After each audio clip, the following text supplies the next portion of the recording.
Munich in 1918 was the scene of enormous upheaval. Germany had emerged defeated from the First World War and was going through a social crisis.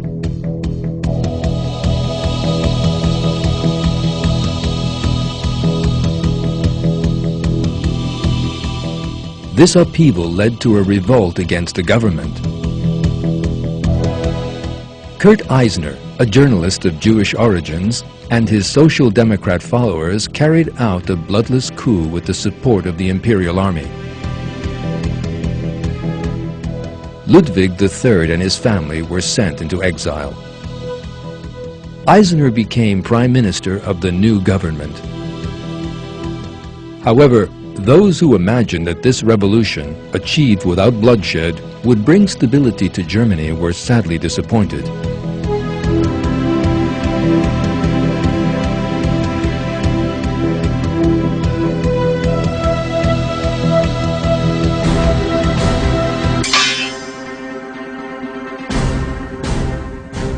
A secret society called the Thule Society became the new government's first enemy.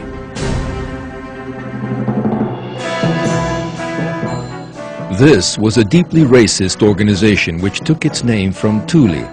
In Nordic mythology, the legendary kingdom whence came the ancient Germanic peoples, and was founded in 1918 by Rudolf von Sebettendorf. In setting up the Thule Society, Sebettendorf's racist ideas had been shaped by three ideologues who had devoted themselves to mysticism: Madame Blavatsky, Guido von List, and Adolf Lanz.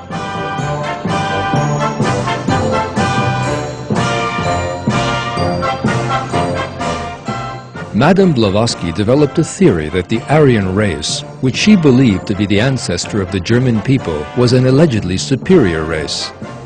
According to this theory, one civilization had ruled the world thousands of years before the civilizations of ancient Egypt and Mesopotamia: Atlantis.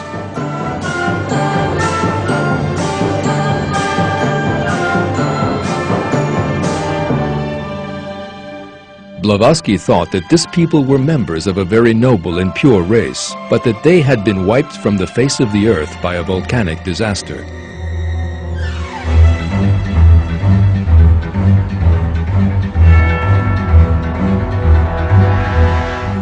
In her view, those who survived the disaster were scattered all over the world, as a result of which the Aryans intermingled with other races. In order to find evidence for her mystical myths, Blavatsky traveled as far as Tibet and studied Buddhist priests.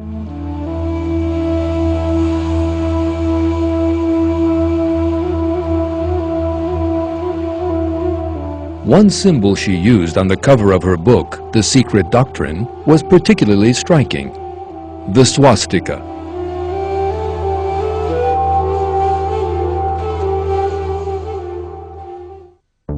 Guido von List thought along the same lines as Blavatsky. In his view, the German race were actually the representatives of the so-called Aryan race suggested by Blavatsky. List also came up with another claim. Throughout the course of history, there had been secret societies which sought to continue and protect the culture of the Aryan race: the Freemasons, the Knights Templars, and the Rosicrucians.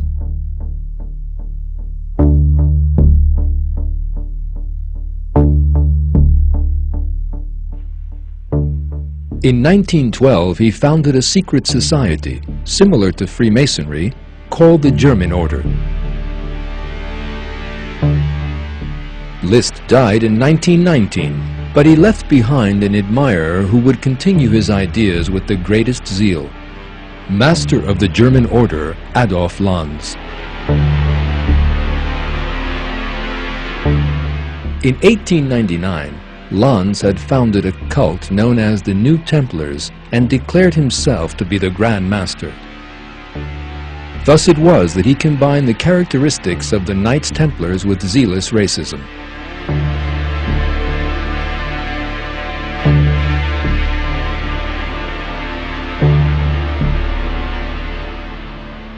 In 1905, he began publishing the anti-Semitic magazine Ostara to spread his racist ideas.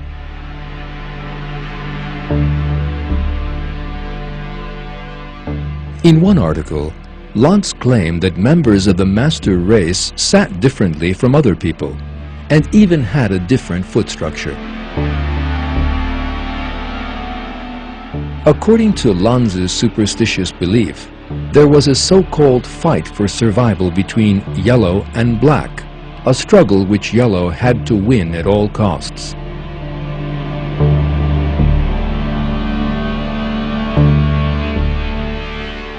Right from the first edition of the magazine, Sebottendorf, the future founder of the Thule Society, was there among his followers and the proponents of the ideology he had infected them with. Sebottendorf, a member of the German order, was a Freemason. Thus it was that mysticism, racism, admiration for old pagan cultures, and a hierarchical organization similar to that of Freemasonry all came together. In effect, this was the birth of Nazism.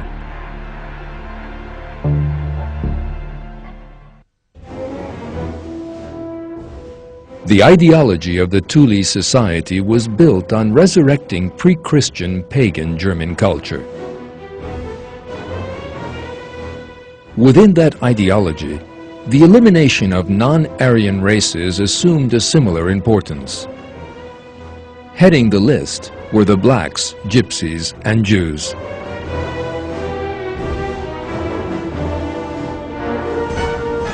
These words from one of the Thule Society's publications are an indication of this. Arrest the Jews. That will bring peace to our country. That is why the Thule leader Sebottendorf refused to accept the chancellorship of Kurt Eisner, one of the Jews he regarded as the eternal foe. He stated this quite openly. Yesterday we witnessed the destruction of all that we believe in and attach importance to. Instead of princes with whom we share a blood bond, our deadly enemies rule, the Jews. We cannot know what will be born out of such chaos. So long as I hold the iron hammer, I shall lead Thule to war.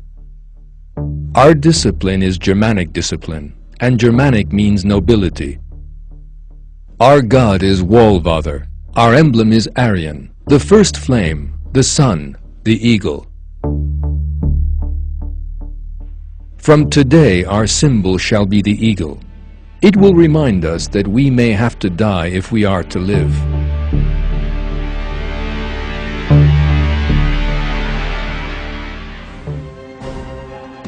The Thule militia thus armed themselves and rose up against the government.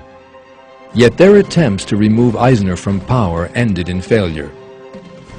The streets turned into a battlefield of minor skirmishes. For the Thule leadership, this was actually a dress rehearsal of what would happen in the future.